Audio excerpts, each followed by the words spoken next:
السلام علیکم، کسی کی چیز بنا اجازت یوز کرنا جبکہ یہ اندیشہ ہو کہ وہ کچھ نہیں کہے گا، کیا یہ صحیح ہے؟ جیسے کھانا پینا یا پین وغیرہ یوز کر لینا۔ ارمان خان رضوان میوات سے۔ دیکھیں، اگر کوئی ایسا دوست ہو، لنگوٹیا یار ہو، جگری دوست ہو کہ آپ کو مکمل یقین ہو کہ ہم اس کا کوئی بھی سامان یوز کریں گے تو ہم کو منع نہیں کرے گا، تو یہ اس کی طرف سے اجازت شمار ہوتا ہے۔ اس کی طرف سے ایک تو قولی اجازت ہوتی ہے اور ایک عملی اجازت ہوتی ہے کہ انسان کچھ نہیں بولتا ہے، اس کو وہ کر دیتا ہے۔ ایسے ہی وہ بھی کبھی آپ کا سامان یوز کر لیتا ہے۔ تو اگر ایسا مسئلہ ہے، بالکل یقین ہے، تو آپ یوز کر سکتے ہیں، لیکن اگر ایسی بات نہیں ہے تو بغیر اجازت کے کسی کا سامان استعمال کرنا درست نہیں۔ اور اگر کبھی استعمال کر بھی لیا ہے تو آپ بعد میں اسے بتا دیں کہ میں نے آپ کا یہ سامان استعمال کیا تھا، تاکہ وہ اس کے علم کے اندر رہے اور وہ پھر وہ آپ کو بعد میں بھی اجازت دے دے تو اس زمرے میں آ جائے گا۔ لیکن بہتر یہ ہے کہ سب سے پہلے اس سے اجازت لے لیں، پھر اس کا سامان استعمال کریں۔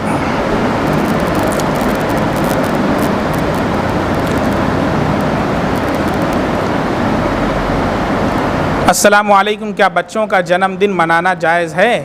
اور جیسا کہ اس ویڈیو میں بول رہے ہیں کہ شریعت کے حساب سے جنم دن منانا جائز ہے، تو شریعت کا کیا حکم ہے جنم دن کے لیے؟ اور اگر ہم کیک وغیرہ نہ کاٹیں، صرف کھانا بنا کر اپنے ملنے والوں کی دعوت کر دیں تو کیا یہ جائز ہے؟ محمد سلمان سیفی دلی سے۔ دیکھیں، شریعت میں وہ عمل جو نہ تو اللہ کے نبی کے دور میں ہے، نہ صحابہ کے دور میں ہوا، نہ تابعین کے دور میں ہوا، یہ تین چیزیں دلیل ہیں، یہ تین ادوار ہیں۔ اللہ کے نبی کی حدیث، اس کی دلیل کیا ہے، ریفرنس کیا ہے؟ خیر القرون قرنی ثم الذین یلونہم ثم الذین یلونہم۔ تین زمانے کے اللہ کے نبی صلی اللہ علیہ وسلم نے خیریت کی گواہی دی ہے۔ ایک تو میرا زمانہ جب میں موجود ہوں، اس کے اندر جتنی بھی چیزیں ہوئی ہیں بعد میں آپ اس کی نظیر بنا سکتے ہیں۔ اس کے بعد جو زمانہ مجھ سے متصل ہے، یعنی صحابہ کا زمانہ، صحابہ کے بعد اللہ کے نبی نے فرمایا جو ان سے متصل ہے، یعنی تابعین کا زمانہ۔ تو اب یہ تین زمانہ دیکھا جائے گا کہ وہ تین زمانے کے اندر وہ چیز ہوئی ہے یا نہیں ہوئی۔ اب آپ دیکھیں، ہیپی برتھ ڈے منانا، جنم دن منانا، اس کا وجود 600 سال کے بعد ہوا ہے۔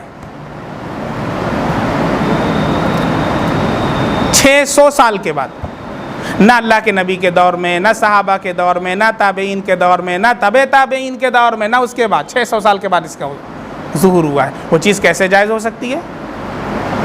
نہ اللہ کے نبی نے منایا، نہ صحابہ نے منایا، نہ تابعین نے منایا۔ اب بتائیں، اگر کسی کا جنم دن منانا سب سے ضروری ہے تو اللہ کے نبی کا ضروری ہے، لیکن صحابہ اتنا عشق کرتے تھے، کبھی اللہ کے نبی کا برتھ ڈے نہیں منایا۔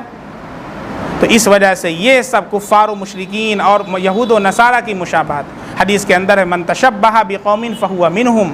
اس لیے بالکل اپنے آپ کو بچائیں، اپنے بچوں کو ان چیزوں سے ہم بچائیں۔ اور آپ نے جو یہ لکھا ہے، دیکھیے شیطان یہی حربہ یوز کرتا ہے، شیطان کہ 20,000 نورانی دھوکے ہیں، اور وہ یہ کہتا ہے کہ اس دن کیا کرنا ہے، چلو کیک نہیں کاٹیں گے لیکن اس دن کھانا بنا کر کے غریبوں کو بانٹیں۔ اس دن کی تخصیص کیوں ہے؟ Why did you specify this day for your feast؟ آپ کو غریبوں کو کھانا کھلانا ہے، پورا سال پڑا ہوا ہے، کھلائیے۔ اس دن کی اہمیت آپ کیوں دے رہے ہیں؟ جس دن کی اہمیت برتھ ڈے کی اہمیت اسلام میں نہیں ہے۔